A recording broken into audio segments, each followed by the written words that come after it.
We read in the portion of Re'eh, again, this period of time is the last 36 days of Moshe Rabbeinu's life. And he's admonishing, rebuking the Klal Yisrael for all that they had failed over the past 40 years in the desert. And he's reviewing the Torah because Moshe Rabbeinu was the basis for the written and the oral law. And he's putting everything in place because once he's no longer there, a prophet cannot introduce new laws any longer. This is considered the closing of the Torah itself. As we speak about the Chasimus HaTalmud, that Ravina and Ravashi, they are the end of the era of the closing of the oral law in terms of committing it to writing, and everything is included within the Talmud Bavli. Identically, in terms of the Chasimus HaTorah, the closing of the Torah, Torah Shebichsav and Torah Sheba'al Peh, the written oral law, comes to a close with the passing of Moshe Rabbeinu. So therefore, before he passes away, he clarifies, he elucidates to make sure that everything's fully understood as it was given at Sinai. All the mitzvos, and whatever has to be known. And therefore the Gemara tells us, based on a verse, that Ein Novi Rashoy L'Chadish Dover. If a prophet comes and wants to introduce a new law, any new law, unless it's a fence, he's considered a false prophet. Because the word of Hashem was only communicated through Moshe, not through anyone else. So Moshe Rabbeinu says to the Klal Yisrael, Ei anochi nosin lefnechem hayom brachu klolo. You should see, you should understand that today I'm presenting before you blessing and curse. So over here, the Orach Chaim HaKadosh says something interesting.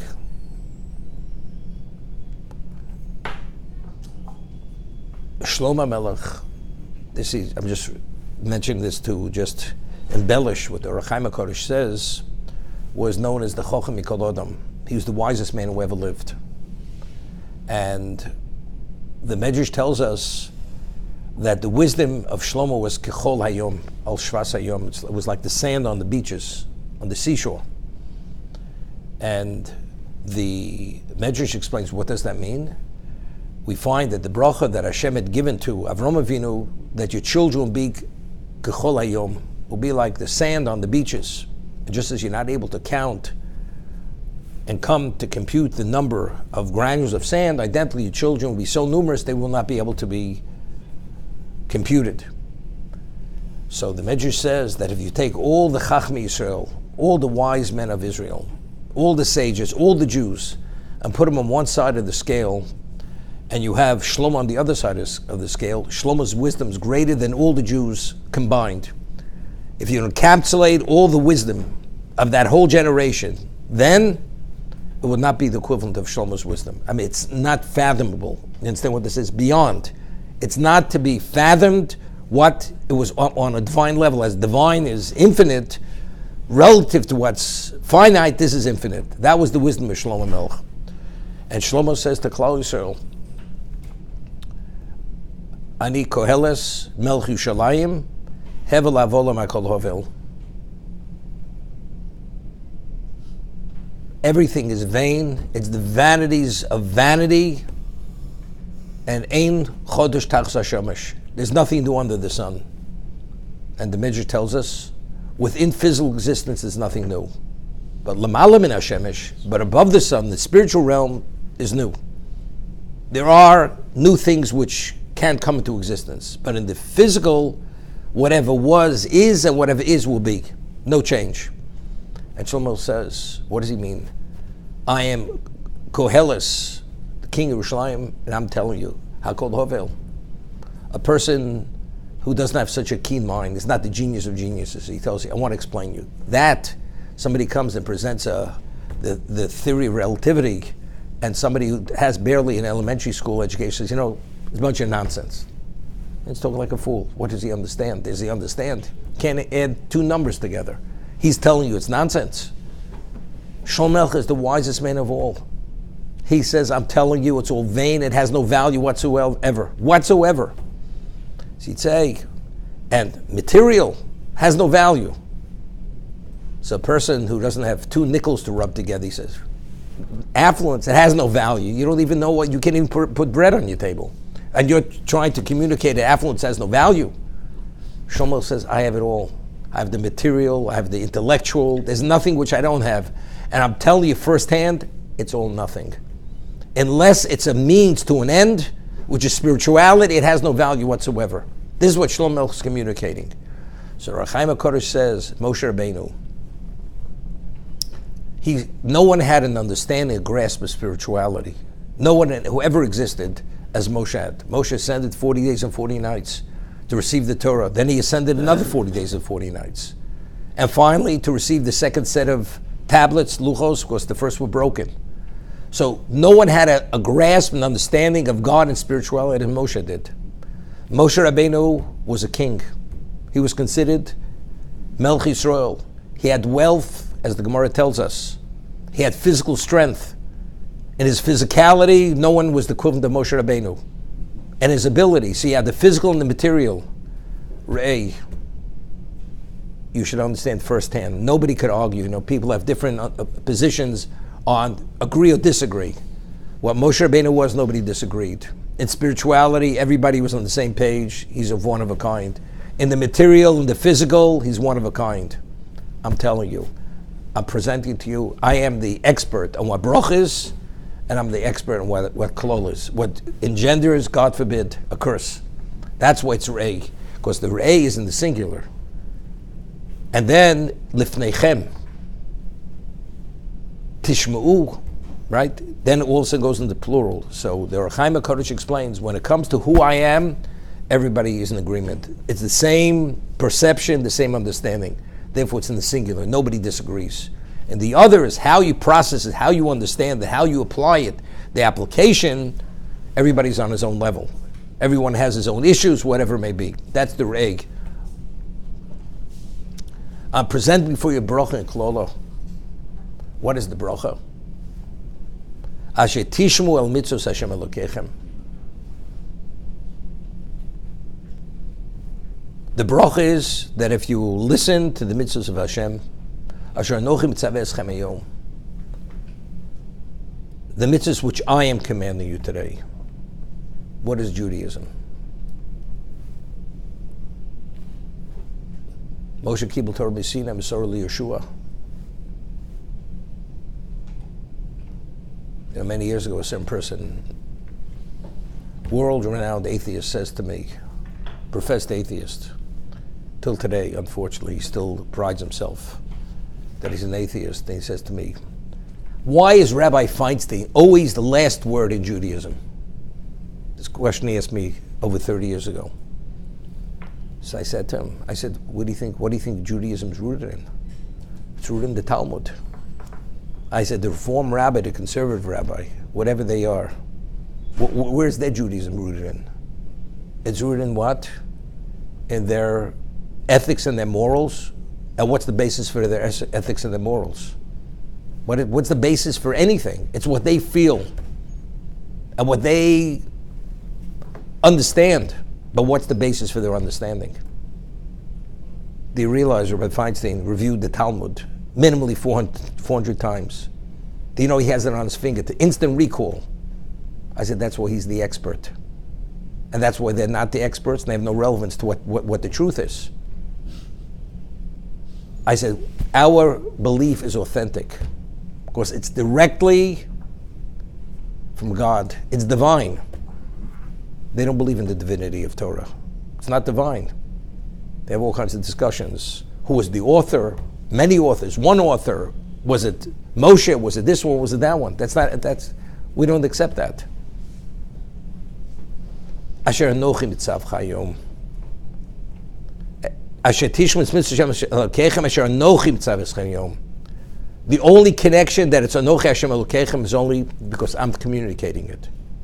Because we witnessed at Sinai how God openly spoke to Moshe, as the Rambam says, in the laws of Yesodei HaTorah, go tell them such and such, and we heard firsthand how God openly communicated to Moshe that he should be a spokesman to communicate it to us.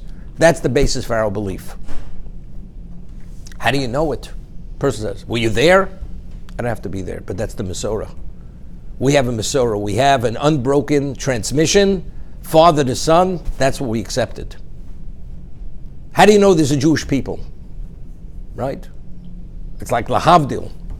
The Palestinians, they said, Israel is theirs. They've always been there. 48 years, 50 years, 70 years ago, they weren't there. They're a bunch of nomads. All of a sudden, they moved in. Now the land's theirs. They could tell the world what they want, but even historically speaking, it's not factual. That's what it is. So what's mitzvahs Hashem Elokechem asher anochi mitzavah eschem hayom? What I'm commanding you today. So what's bracha? Bracha is asher tishmu. If you adhere to the mitzvahs of Hashem, that's bracha. Va'klolo, what's the curse? Im lo sishmo mitzvahs Hashem Elokechem. If you don't adhere to the mitzvahs of God, v'sartem min aderech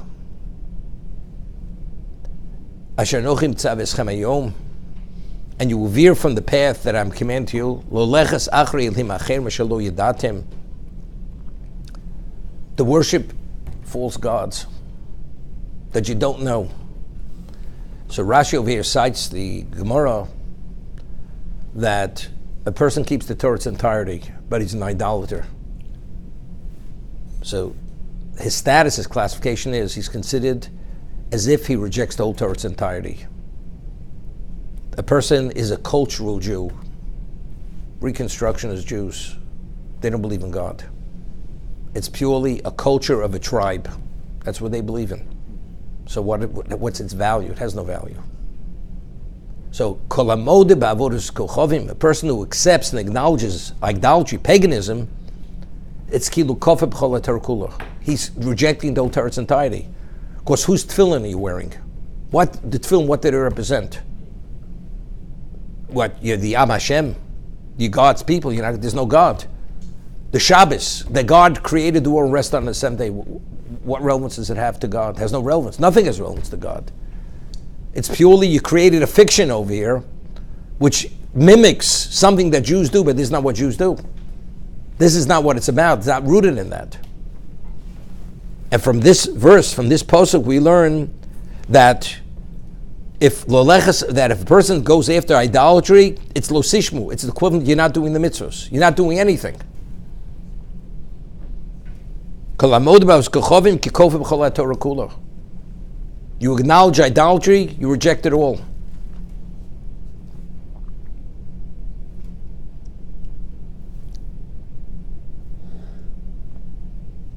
No, it's interesting. Personal beliefs. You believe in God, you believe in the authenticity of Torah. And you believe, as it says in the Alei Mamin, you believe in schar v'onish, reward and punishment. Yet, and we believe that Torah is the ultimate. A Jew who's a believing Jew, Torah is the ultimate. But yet, if it's the ultimate, we don't engage in it as we should, putting it mildly. Right? Per some people, they don't open a book, maybe Shabbos. And if they listen to the rabbi's sermon at best, if the sermon is Torah. Right? But if Torah is the ultimate, and there's nothing compared to it, so why don't we invest in it? Why don't we invest our lives? That's the bracha. Moshe Rabbeinu says, as a bracha shetishmu, blessing is unlimited. Eternity is unlimited. And when do you have relevance to that eternity? In Tishmu. And it's not Tishmu, you have no relevance to eternity. So why don't we do it? Why don't we do it? And the other, aklolo ashlo Tishmu. If you don't listen, that's the curse. It's a curse, God forbid. You denied. But even if you denied, person says, what am I lacking in my life? So where is he denied? What about a person who's denied a share in the world to come? The Chafetz Chaim writes in one of his locations in his Sfarim that people see people who don't live as proper Jews, and they live high in the hog. There's nothing they don't have in the material. The home, the winter home, the summer home, the spring home, the car, the servants, the housekeeper. They have everything under the sun. They're in good health. The club, the country club, everything. They don't have a bad day. But the Torah tells us that God is Mishal Misonov al Ponov Lavido. God pays off the evil in this world that they should go into the oblivion after they pass away. So if Chazal tell us, Schai B'Al Maleka, that the degree of value of a mitzvah cannot be paid in this world because this world is finite, and the reward for the mitzvah is endless. So how could you be paid unlimited reward in a finite location? If you lived 1,000 years, there's not enough time or value to give you to pay you for the mitzvah. But a person's a Rosha, Hashem will pay him off in this world, Lavido. Since he has no interest in the world to come, he's willing to settle for a penny on $1 trillion. He's willing to settle. So he's Lavido. So a person sees a person living this life. What is it equivalent of? So I mentioned this allegory, this metaphor, which is given by the Chofetz Chaim. There was this minister of a king. He had spoken disrespectful to the king, which was considered a rebellion. So what was the punishment? Punishment was he gave the order they should build a palace, which was a replica of his palace, identical. The furnishings, the architecture is identical. And the tailor of the king, he should tailor regal garments identical to his that this minister should wear. And however, this palace had windows from the ground to all the way to the ceiling, to the roof. So everybody was able to gaze in from the outside, looking into this palace. And however, nobody knew that he was going to be confined to this palace, and there wasn't going to be food or drink. That's what's going to be what was going to happen. But everybody's looking in, and they can't believe their eyes. A commoner should be given the same amenities of a king, of royalty. It's unheard of. People are seething with envy. Everybody's looking in. They never saw anything like it. But they don't realize what the end is going to happen. A few days pass. He's starting to get like a whitish look, very pale. About a week passes, and he starts tearing flesh off his palm of his hand. And he starts eating himself up alive. By the time a few weeks passed, he was so grotesque looking, people couldn't look at him. And eventually he was just died as a heap of flesh. That's it. Decaying flesh. So the Chofetz Chaim says, when you first see a person living like this, a high in the hog, and is not a proper Jew, he's eating himself up alive. His olam haba, that it could be eternity, which there's nothing compared to that eternity. What's the payoff? He's eating his own flesh. His own flesh is what? Is the affluence, is the status, is the honor, it's whatever it may be. Because once he leaves this existence, there's nothing there. It's oblivion, that's what it is. So what's there to be envious about? Baruch Hashetishmun. But nobody's perfect. In Tzaddik Borza Sheyastov V'lo Yechto, Shlomo Melech says, there's no perfect tzaddik. And God doesn't want the tzaddik to suffer in the world to come. Because the suffering in the world to come, as an atonement, is much more painful than suffering in this world. So what does God do? He gives you the pain in this world, that you should pay the debt in this world before you go to the world to come. So even the tzaddik viralo, what he has, the value of that has infinite worth. But people don't understand that. That's the reason. Rosh V'tovlo, it's a full payoff. And because it's a payoff, there's nothing to envy you. That's brocha ashetishmun, but it's not perfect. So again, if we understand it, we believe it. We don't doubt this. So why do we slacken, putting it mildly, when it comes to mitzvahs? On Shabbos, you're not permitted to talk about business, about anything which is of a weekly nature. People do.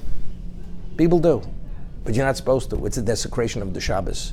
Not that it has the liability of doing a creative activity, but you're not supposed to. What's the reason? And you know you're not supposed to. Well, it's okay. And you know you're supposed to do this and you're supposed to, but you don't do it. Why? So the Medrash says,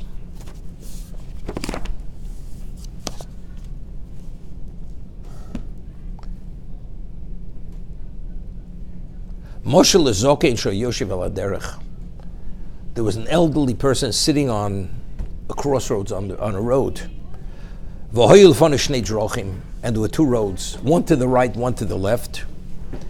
Achas tchilosa kotzim v'sofa mishor.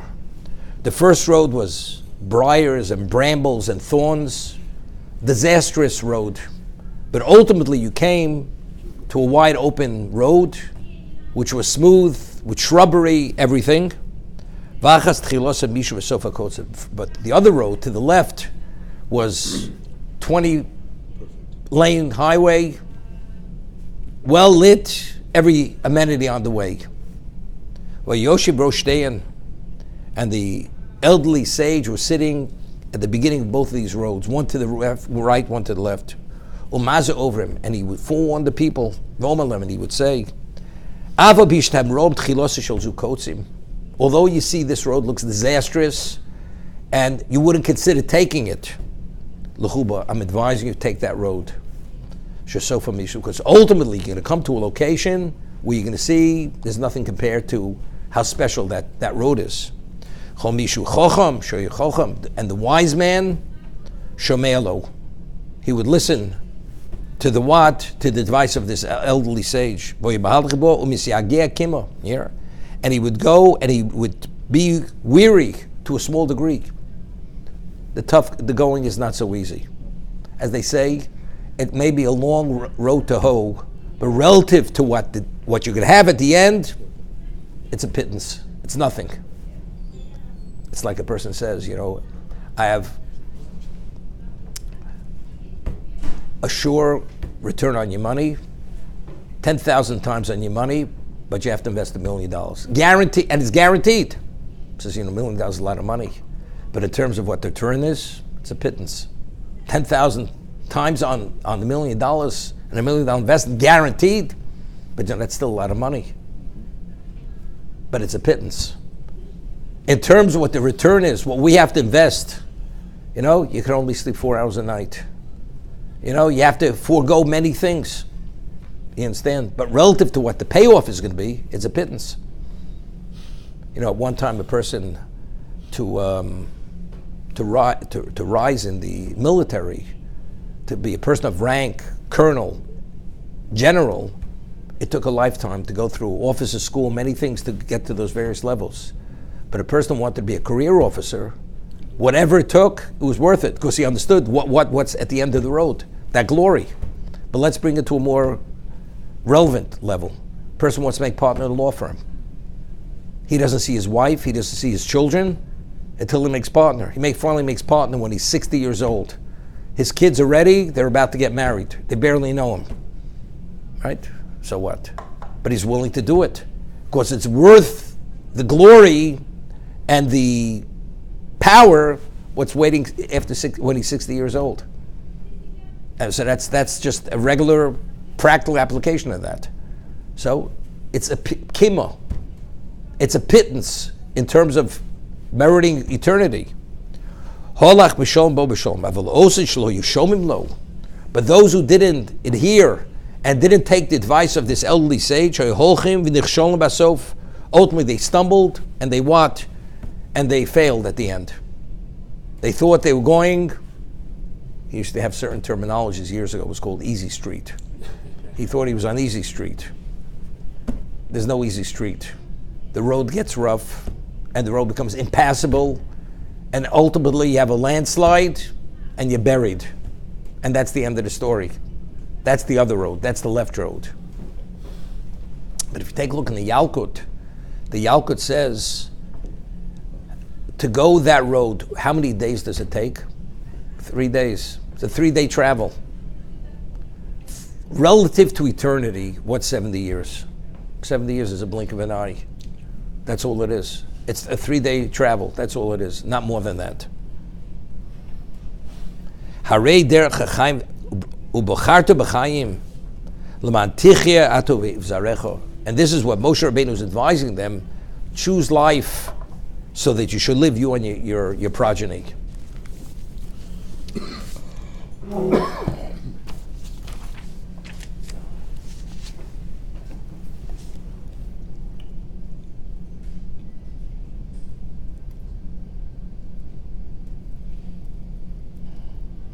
Over here, we say the word es. Es has no interpretation.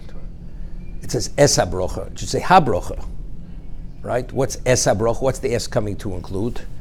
So he explains, Omer es l'hoyer ki melvar habrocha museges miderech Hashem. Besides the brocha which we receive a brocha, whatever the brocha may be. Odlo imo yir hatov. There's a certain accolade which comes along with it. Hu asher tishmu. Here, there's the bracha, and then there's asher tishmu. What's that? When you hear it, a person who's into music and understands and appreciates music, as much as they enjoy eating food, but there's nothing compared to that. Whatever it is, I'm not an expert. I don't claim to be knowledgeable of music, whether it's Mozart or Beethoven, whatever it is, and you hear it, person goes to another realm of existence when he hears that music. That's the pleasure. Lahavdil elef havdalos, to differentiate between ordinary and holiness. Ki hashmiya b'Torah hu tainug muflo u'mechaya nefesh.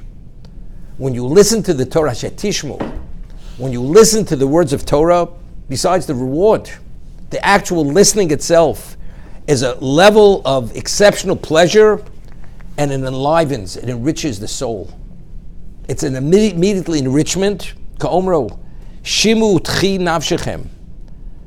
Va'margish b'tama Torah, a person who's able to be margish, tastes, and has a sense of the taste of Torah, tasichenu nafsho, ki olav l'shal m'gvul tov. Here, he feels that he owes God. Not that God owes. Having Misham Sharav Shalom Masl Kabel Pras, we read in Pirkei Avos. Serve the master not for the sake of reward. When you study Torah and you have this pleasure, you can't understand why God is rewarding you. You should pay for the privilege, the opportunity to have this level of pleasure.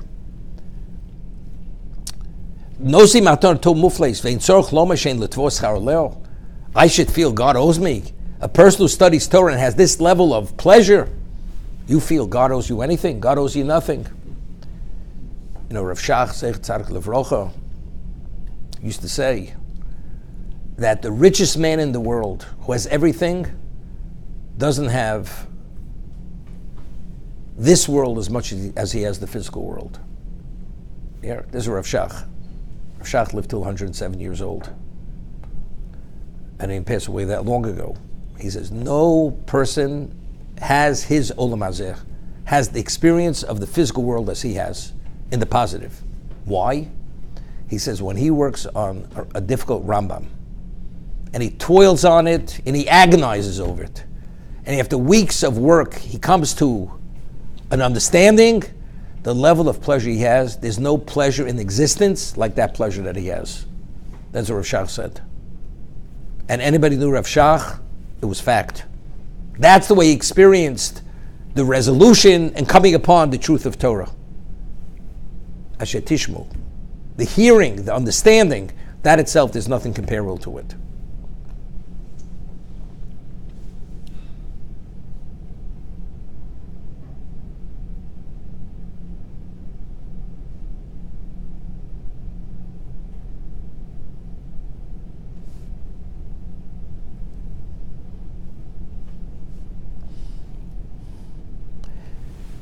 There's a question which seemingly it could be asked. We say every morning after Birchas HaTorah, we say the things that Adam Ochel Perasem L'Mazer V'Karen Kayim L'Mabo, that the Yusufrucht we receive in this world, and the principle is intact for the world to come. Ochel Adam Ochel Perasem L'Mazer Karen Kayim L'Mabo. What do you mean Peras L'Mazer? If we say Schar B'Hai Alma Leko, if it's not possible to be rewarded for a mitzvah in this world, because relatively speaking, versus the physical, it's infinite. So how could you be ochel perasem l'mazeh? What the mitzvah generates is eternity. So how do you pay a person for eternity in this world? So even the peiros, even the fruits are spiritual fruits. So spirits, but yet it says ochel perasem l'mazeh. We do eat. We benefit from the fruits of our mitzvahs in this world. But the principle is kept intact for the world to come. The answer is simple. Certain people, even when their lives, they have difficulties. You want to do a mitzvah, the mitzvah doesn't come easy. So we pray to God for siyata dishmaya, for divine assistance, to make our lives easier, to be able to actualize and execute the mitzvah. It should come easily. To come upon certain horizons, to address our potential, many things we ask for. Or even in the material, if a person has the material, it's easier, it's less of a struggle to do the mitzvah. We ask God not to test us. Right? God should not bring us to test, not to be tested, not to be disgraced. We ask for all these things. So evidently it's an appropriate supplication. It's an appropriate request. Shouldn't bring us lowly day nisoyon, lowly day vizoyon. Every morning we say it. Okay? But how do you merit that? When you do a mitzvah, that's the peiros. That's the fruit of the mitzvah. That's the benefit. It's not reward. It's not reward. That's a byproduct of doing a mitzvah. When you do a mitzvah, God makes your life less complicated.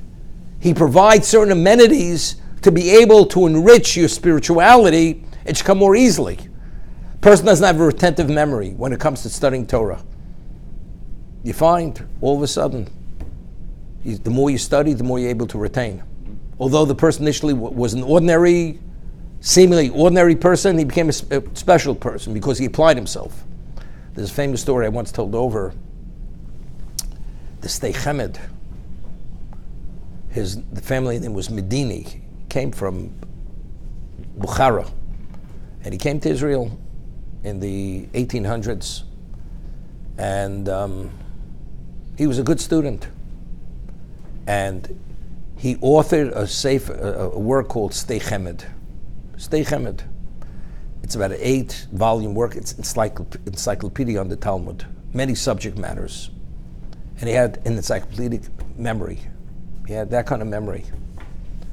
But initially, when he came as a yeshiva student, he was average, maybe a little better than average. But he's a person who applied himself, was very diligent in his learning. And how many Jews were in Israel in the 1800s? And a Bukharan Jew, although they're not Sephardic, they're similar to Sephardic Jews. And he's learning. And there was another student in the yeshiva where he studied who was envious of him. Had envy. He's getting attention. He's a quality person. He has good manners. And the Rosh Yeshiva likes him. And this other student was envious. He couldn't take it, the competition. So he went, and there was an Arab woman who cleaned the Beis Medrash, and he gave her some money. He says, I want you to go and tell the Rosh Yeshiva that this student, he seduced you. Oh, okay. Yeah, that's what he did. And he had an inappropriate relationship with you. And she went, and she did what she said, what she was paid to do. So they approached this Rabbi Medini. He was a student. Chizkiah Medini. Chizkiah was his first name. And he remained silent. Didn't say yes, didn't say no, just disappeared. Disappeared, did not say one word. He suffered in silence. There's no way for him to prove yes or no. So he said, why make an issue? Turn the whole yeshiva upside down. He left in disgrace, although it was false to the nth degree. Okay? For the sake of peace and not disrupting the yeshiva, accomplishing nothing, he left in disgrace. And he swallowed whatever it was. And of course, he became a pariah, and he went into seclusion. Nobody knew where he was. But again, didn't shake his faith. He applied himself. All of a sudden, whatever he studied, as I said, he had just about an average, above average mind. Anything he studied, he had a photographic memory.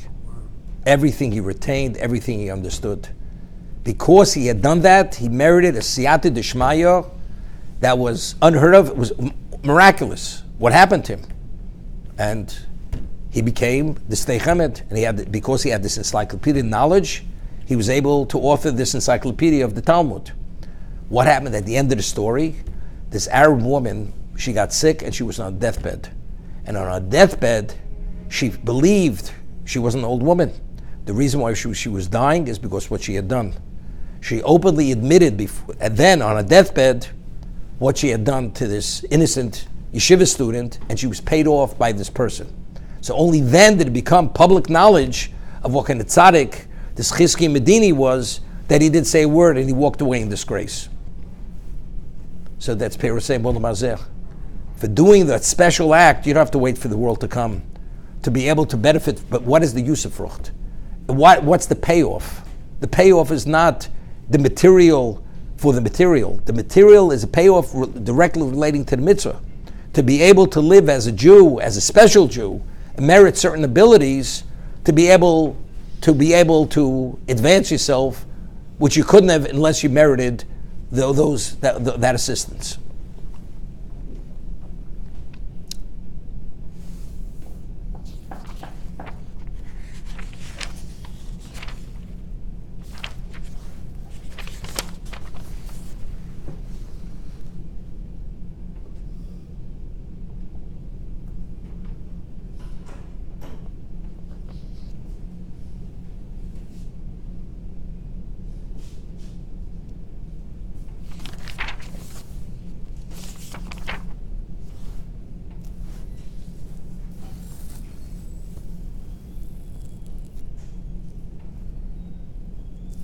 The Torah tells us that when we come into Eretz Yisrael, wherever you turn, it was a location of idolatry. The nations of Canaan, they were all pagans. Whether it was on the mountaintops, whether it was under the trees, whether it was the trees themselves, they worshipped everything. And therefore we have to destroy all the locations of worship, whether it was their altars, the trees they worshipped have to be cut down, have to be destroyed, and so on and so forth. But the Torah uses a term, Abe Tabdun. It reiterates, you should destroy it.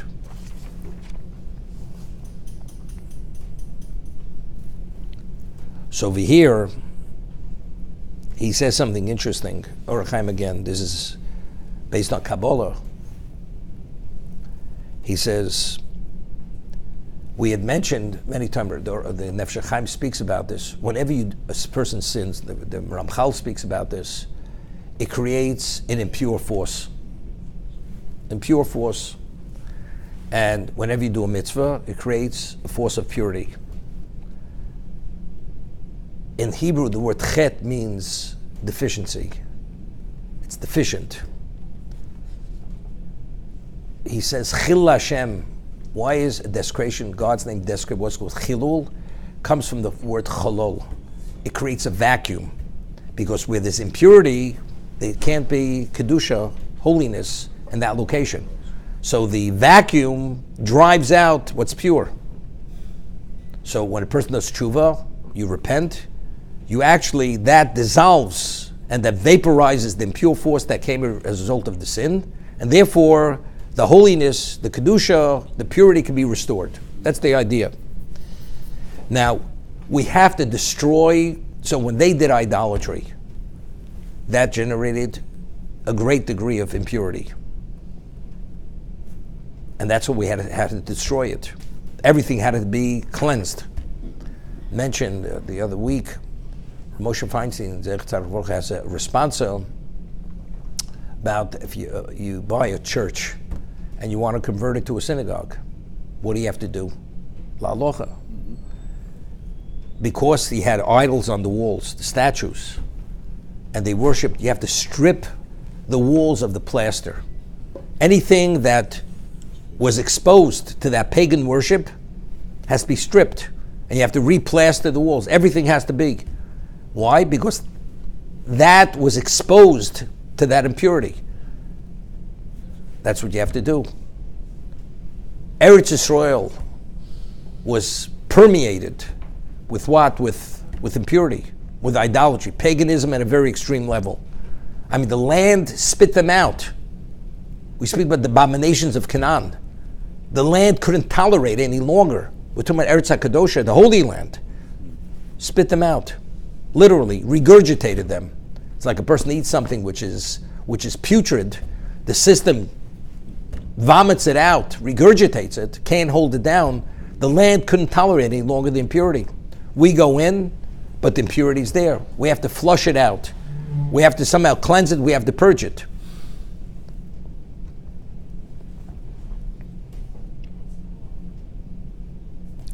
He says, it's to obliterate the power which is concealed, the things we don't see. Through the power of the Jews doing mitzvahs, Torah mitzvahs, we obliterate that power, that representation.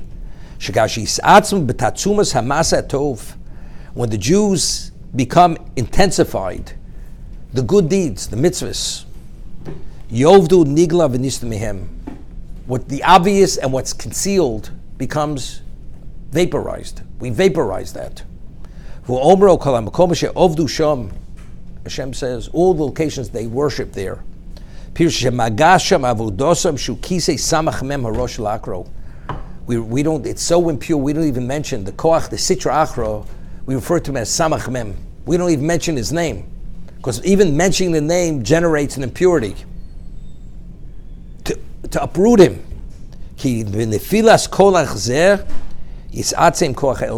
When that impure force falls and is removed, this intensifies the ultimate power. And that's when Hashem will melech hakol. What's Esav? Esav is Amalek. Edom is that representation. They are the antithesis of Kol Yaakov. Kol Yaakov Yidayim Midei Esav. This is the struggle between good and evil. Ultimately, they're going to judge Har Esav, and only once they're judged and destroyed, so when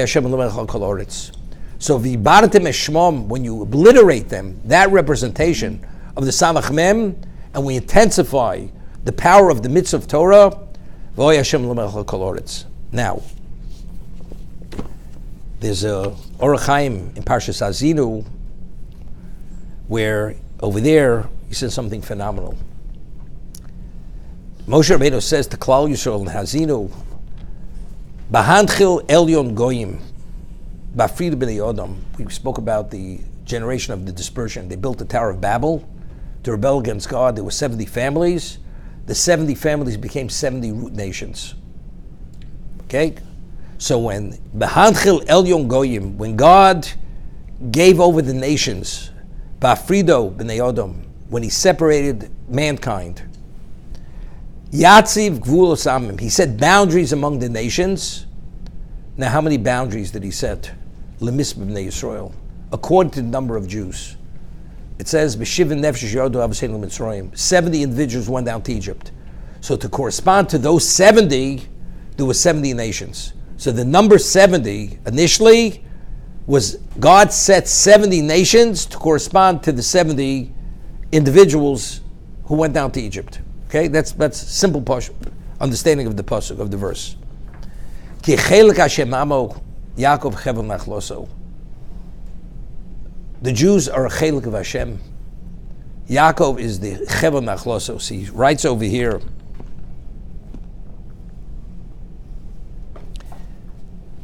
Now we know that every nation has an archangel.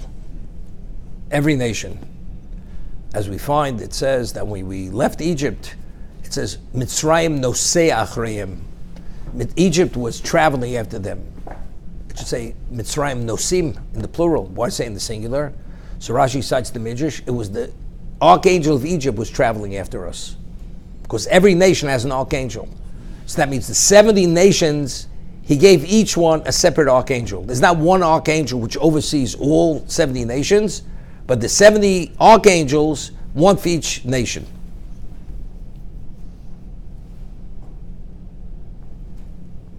So he says, he sees them as lowly. Why God had these archangels? God doesn't want to be associated with them. The Jews don't have an archangel. God oversees us directly. The relationship is a direct relationship. But the nations of the world, because of who they are, what they are, God has its arm's length. With them, it's the archangel. Each one is given over to an archangel.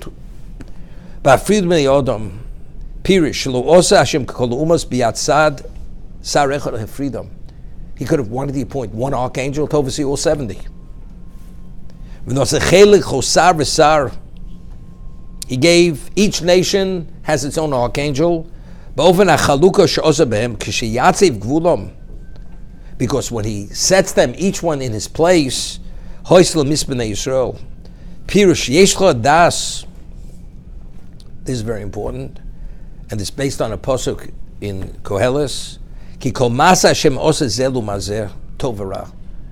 In everything in existence, there's always a corresponding factor. There's good, there's evil, which corresponds to the good.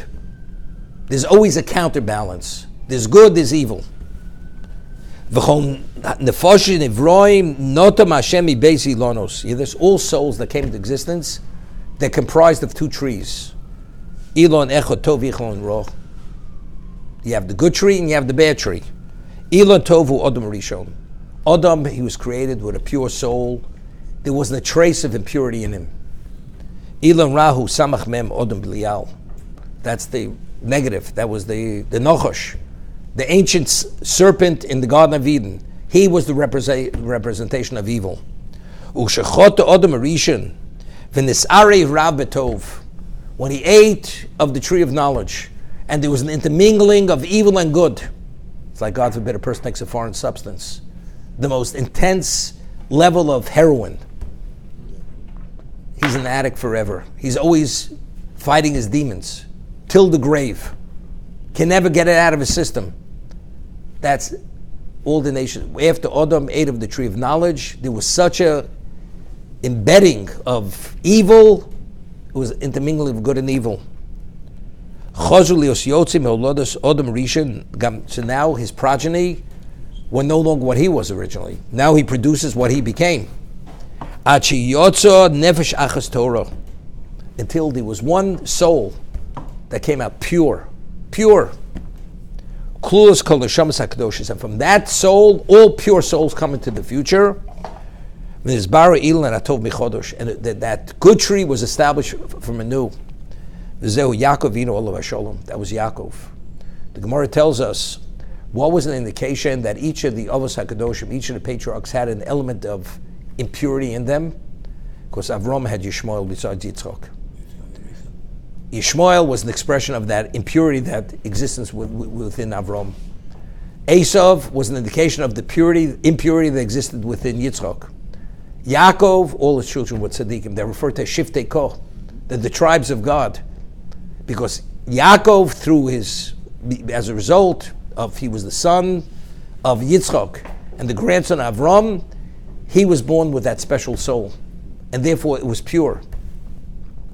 Ze Omru cites the Zohar, Shufri di Yaakovinu means Shufri the Odom Kadmo, that the beauty, the presence, the countenance of Yaakov was a semblance of Odom, the original man before the sin. Now this is the point I want to make. This tree has 70 branches. 70 branches. The 70 branches were the 70 souls who went down to Egypt with Yaakov. Almost when God set up the nations of the world, therefore, since we have the concept of Zulam Azer, there's always the counterbalance, good, and the counterbalance is evil. So if you have 70 branches representing good, you have 70 branches representing the evil, which is the counterbalance. Osam Shivim Keneged Shivim Anfei Kedusha. You have branches of Kedusha and branches of not Kedusha. הכוונו בזה, כדי שיהיה כל בחינו של כל עונף מענפי הקדושה, מושלת על שנגדה. What's the ultimate purpose? That the kedusha should dominate and suppress the evil. That's the ultimate. That the good, the kedusha should have the upper hand and suppress it. זה סוד רגלי יורדוס מובס. שרגלי של kedusha דורכים על ראש הקליפה. We find in Zohar, in the Kabbalah, that impurity, evil, is referred to as the klipa, the husk. A person's entombed. You're entombed in impurity. So the feet of kedusha should trample on the klipa. V'imtza'at v'Yaakov sholtim molchim ala umos. Ki chelik Hashem amo pirish tam lezeh liya she'umos hu'uma asher bocha Hashem lo sheyehu Moshe lo leo hem Yisrael.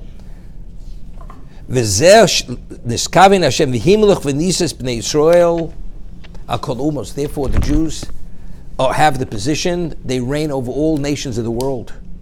V'zeh asher hu molech al Yisrael hine hu molech al kol olam kulo.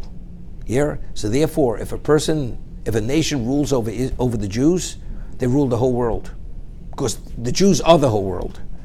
V'omru chelka shemamo yichavein shoz el Yisrael asher kiblu achar shekiblu haTorah. It's only after.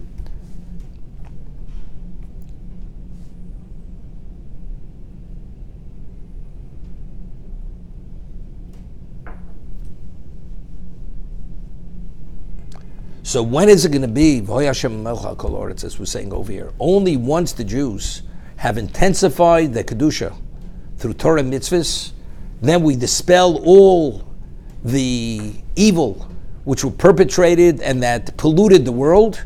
And when that happens, it's and that's what we're striving for. So again, I said, Moshe, we don't question. Bracha asher tishmu, klol asher lo tishmu. We know it, so why don't we do it? The answer is what the Medrash says, because it's not such an easy road to hoe. It may be, relatively speaking, 70 years versus eternity, but we live in the present. We don't live in the future. We have to spiritualize sufficiently that we shouldn't crave for the material, and only if we don't crave, then we're able to see the what. We can see the light at the end of the tunnel. But if you crave for that material, it's like the addict. When he craves for that material, he's not a logical person. And we're not logical. Although we know, nevertheless we do the wrong thing. And that's where we're all at. And therefore we continuously straddle both sides of the fence. Unless you totally immerse yourself in the Torah mitzvahs, the best way to do it is to have the environment, to have the role model, to continue giving you encouragement and be inspired by seeing somebody special. And when you have that inspiration, that supersedes all these other issues.